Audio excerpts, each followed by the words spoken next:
Behind! シライの理由をわしが貴様を切る。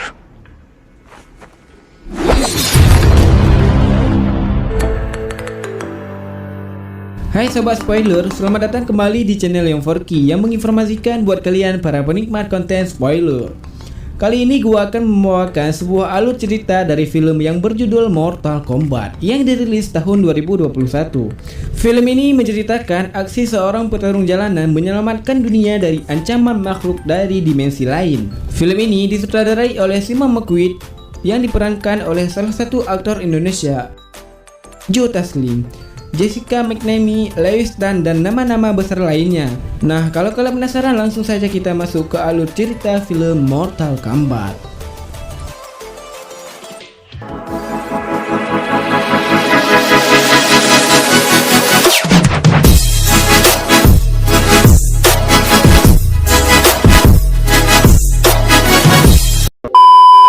Di tengah hutan, sang pemimpin klan ninja Shirai Ryu, Hanzo Hasashi, melakukan aktivitas pagi mengambil air dengan putranya, Junpei. Junpei yang kelelahan memilih untuk istirahat di dalam rumah sambil menjenguk adiknya yang masih bayi. Hanzo sangat bersyukur memiliki istri yang setia dan mendampinginya dan dua anak yang lucu. Hanzo pun melanjutkan untuk mengambil air di sumur. Terlihat tato naga di lengannya. Sementara itu di rumah istri Hanzo yang bernama Harumi masuk ke dalam rumah karena mendengar bayinya menangis tiada henti. Tidak tahu kenapa di dalam rumah suhu terasa dingin. Lalu tiba-tiba di depan rumah seorang membunuh anggota klan Shirai Ryu. Terlihat percikan darah di pintu rumah. Harumi yang panik kemudian memasukkan bayi ke dalam tempat yang aman. Beberapa saat kemudian seorang assassin yang bernama Bihan menghadang mereka berdua. Bihan mengincar Hanzo. Bihan memiliki kekuatan yang mengeluarkan es dari dalam tubuhnya. Dari jauh Hanzo mendengar teriakan istrinya. Dia pun bergegas untuk pulang. Di depan rumah dia terlihat anggota klan Shirai Ryu telah dibantai. Dia kemudian melihat jasad anak dan istrinya membeku.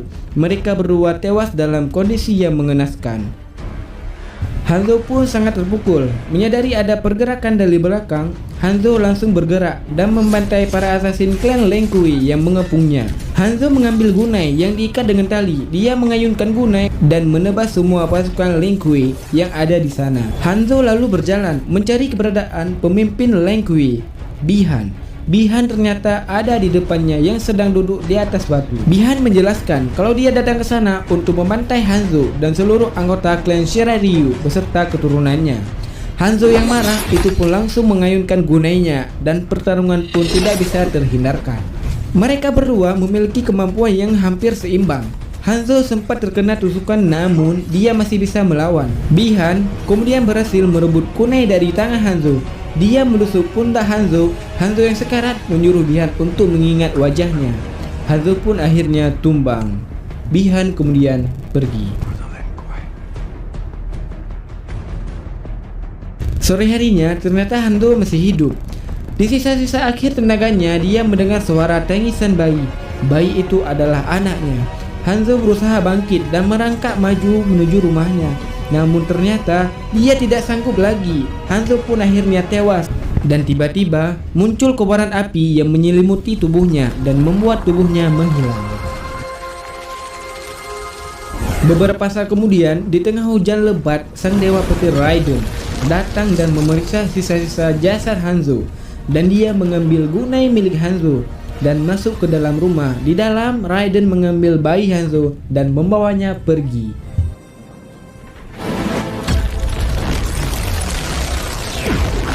Bumi diambang kiamat. Jika kalah dalam satu turnamen lagi, maka bangsa Outworld akan bebas menguasai bumi. Namun sebuah ramalan kuno menyebutkan kalau petarung terkuat dari bumi akan memenangkan turnamen dengan kebangkitan dari Hanzo Hasashi, seorang petarung jalanan yang bernama Cole Young, dibantu istrinya Allison dan anaknya Emily. Bersiap-siap bertarung untuk menyambung hidup dan pertarungan pun dimulai. Cole menghajar lawannya tanpa ampun. Cole sempat mengunci lawannya hingga tak berdaya. Namun tak disangka lawannya bisa membalikkan keadaan dan mulai menghajar Cole bertubi-tubi. Cole pun tidak kuasa dan akhirnya ia memutuskan untuk menyerah.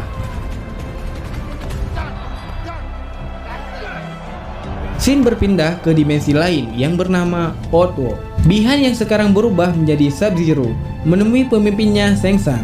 Shang Tsung resah karena dia takut ramalan mengenai garis keturunan Hanzo Hasashi yang bisa membantu bumi memenangkan turnamen. Karena jika sampai bumi menang, maka turnamen Mortal Kombat akan berakhir karena tidak ada lagi musuh yang tersisa untuk dilawan. Sub-Zero lalu menjelaskan kalau itu tidaklah mungkin karena dahulu dia telah memantai semua garis keturunan dari Hanzo Hasashi.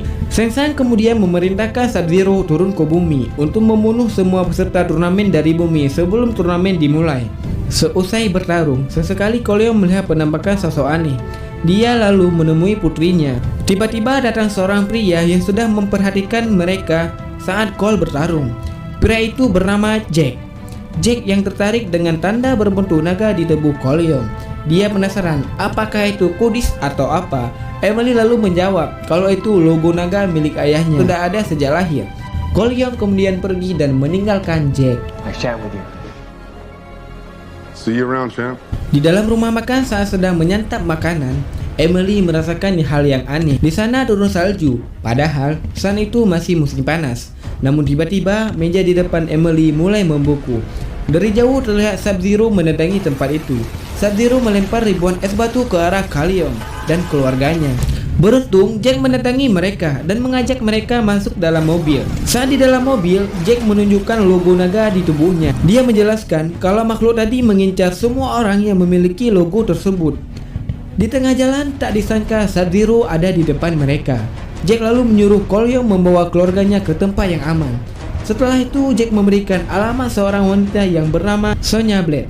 Di sana, rasa penasaran Cole Young akan terjawab. Cole Young menuruti omongan Jack dan langsung pergi. Sementara Jack mengambil senjata lalu kemudian menghadapi Sub-Zero sendirian. Dia mencari Sub-Zero di dalam gedung, di mana di dalamnya terdapat es di mana-mana. Dari belakang tiba-tiba Sub-Zero datang dan menyerang. Jack mencoba menembaknya, namun Sub-Zero membukukan senjata Jack. Sub-Zero menghajar Jack bertubi-tubi. Jack pun tak berdaya. Sub-Zero membekukan dua lengan Jack dan menghancurkannya. Sub-Zero lalu menjatuhkan Jack dari ketinggian. Jack pun tumbang. Cole Young membawa keluarganya pulang ke rumah. Dia lalu memberitahu istrinya kalau dia akan pergi menemui seorang wanita yang bernama Sonya Blade. Bukan untuk mencari istri lagi, tapi dia ingin mencari jawaban atas semua ini. Scene berpindah ke Outworld. Seorang petarung wanita yang bernama Milena melaporkan kalau Sub-Zero berhasil membunuh salah satu petarung bumi. Milena bertanya bagaimana jika Elder God tahu kecurangan yang mereka lakukan. Shang Tsung tidak mempermasalahkan hal itu karena sudah 9 kali mereka curang. Tidak ada sanksi apapun dari Elder God. Shang Tsung lalu menyuruh Milena mengirim Scizor, sang reptil, untuk membantu Sub-Zero menuntaskan misinya. Send in the reptilian Scizor. Scene berpindah ke bumi. Cole Young sampai di alamat yang diberikan oleh Jack sebelumnya. Dia pun menyelinap masuk. Di dalam tiba-tiba seorang menyerangnya. Cole kemudian menunjukkan tanda naga pada orang itu. Dia adalah Sonya Blade. Sonya lalu mengajak Cole masuk ke dalam kediamannya. Mereka masuk ke dalam sebuah ruangan rahasia. Di dalam Sonya menjelaskan kalau 7 tahun lalu dia dan Jack menjalani misi menangkap seorang penjahat. Tak disangka orang yang dia incar memiliki kemampuan lebih dari manusia biasa. Orang itu memiliki tanda naga di tubuhnya. Jack pun berhasil membunuh orang tersebut. Di sini Cole juga melihat penampakan aneh lagi. Di ruangan tersebut ternyata ada orang lain. Cole lalu menyalakan lampu dan terlihat seorang pria yang diikat. Orang itu bernama Kano. Dia adalah seorang pembunuh bayaran, pengedar senjata dan narkoba. Sonya menemukan Kano telah membunuh salah satu petarung yang terpilih dan tanda naga itu berpindah pada tubuh Kano. Maka dari itu Sonya terpaksa menangkap Kano. Sedangkan Sonya sendiri menjelaskan kalau dia tidak punya tanda naga di tubuhnya. Lalu secara mengejutkan tiba-tiba lampu padam. Sonya dan Cole memeriksa sekitar. Mereka mendengar gerakan tetapi tidak melihat apa-apa. Sesuatu yang tidak terlihat itu lalu menghajar Cole dan merobek wajah Kano. Sonya melempar pisau ke arah makhluk itu. Namun salah satunya mengenai kaki Kano. Di atas makhluk tersebut mengeluarkan lendir asam yang bisa melelehkan besi. Dengan bantuan lendir asam tersebut, Kano kemudian berhasil melepaskan diri. Kano lalu bangkit dan menancapkan flare di tubuh makhluk tersebut. dan kini terlihat sosok kadal raksasa di hadapan mereka. Sonya menusuk makhluk itu dengan pisau dan Kano meropek makhluk tersebut dan mengambil jantungnya.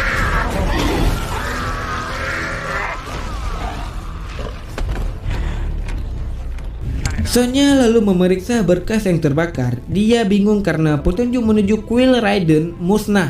Kuil Raiden adalah tempat para petarung terpilih, di mana para petarung berlatih sebelum bertarung di turnamen Mortal Kombat. Kano kemudian menjelaskan kalau dia tahu lokasi Kuil Raiden karena dulu pernah menyotok beberapa senjata lewat sana. Namun Kano mengatakan tidak mau membantu Sonya karena sebelumnya dia telah diikat dan dilempari pisau yang membiarkan wajahnya dihajar oleh monster kadal. Kano pun pergi. Di luar rumah, Sonya menjelaskan kalau dia berani membayar $2 juta jika Kano mau mengantarnya. Kano lalu menaikkan menjadi $3 juta dan Sonya pun setuju. Sounds like we got a deal. Pagi harinya mereka pun berangkat menaiki pesawat sewaan. Di tengah-tengah gurun mereka bertiga melompat terjun. Mereka kemudian melanjutkan perjalanan dengan berjalan kaki yang mengikuti panduan dari Kano. Sekian lama perjalanan menuju Kuil Raiden tetap tak terlihat. Sonya pun kesal. Kano lalu menantang Sonya untuk bertarung. Dia mengejek Sonya karena tidak memiliki tanda naga di tubuhnya. Sonya lalu menghajar Kano dengan satu gerakan. Kemudian, saat mereka sedang berjalan, mereka melihat sosok seorang pria di hadapan mereka. Pria itu berjalan mendekati mereka. Kano lalu maju dan ingin mengancam. Tak disangka, pria itu bisa mengeluarkan bola api dari tangannya. Mereka pun kaget. Pria itu menjelaskan kalau dia bernama Liu Kang. Dia bukanlah musuh. Liu Kang juga salah satu petarung yang terpilih. Liu Kang lalu mengajak mereka bertiga menuju Kuil Raiden. Mereka berempat berjalan melintasi gurun. Hingga sampailah di depan gua, mereka pun memasukinya. Di ujung lorong yang buntu, Liu Kang menari ala-ala jamet dan pintu di depannya pun tiba-tiba terbuka. Mereka masuk ke dalam Temple of Life. Di sana terdapat banyak lukisan mengenai sejarah Mortal Kombat. Kalian melihat sebuah lukisan dan teringat dengan penampakan yang selalu mengganggunya. Liu Kang lalu menjelaskan kalau di sini mereka akan berlatih dan menemukan kekuatan tersembunyi dari simbol naga yang ada di tubuh mereka. Sonya lalu masuk ke dalam sebuah ruangan. Dia melihat Jack yang tidak sadarkan diri dan lengannya terputus. Liu Kang menjelaskan kalau dia menemukan Jack dengan kondisi yang seperti itu. Beruntung nyawanya masih bisa diselamatkan. Liu Kang mencari cara dari berbagai dimensi untuk menyelamatkan hidup Jack. Mereka berempat lalu masuk ke dalam ruangan Dewa Raiden. Raiden kecewa karena melihat para petarung yang terpilih karena mereka tidak dalam kondisi yang siap untuk bertarung. Bahkan satu orang dari mereka tidak memiliki tanda naga. Raiden menjelaskan jika bumi kalah dalam satu turnamen lagi, maka bangsa Outworld akan menguasai dunia selama-lamanya dan manusia akan dijadikan seperti budak. Saya Yong dan beserta para jajaran tim yang bertugas sampai jumpa di part kedua. Bye.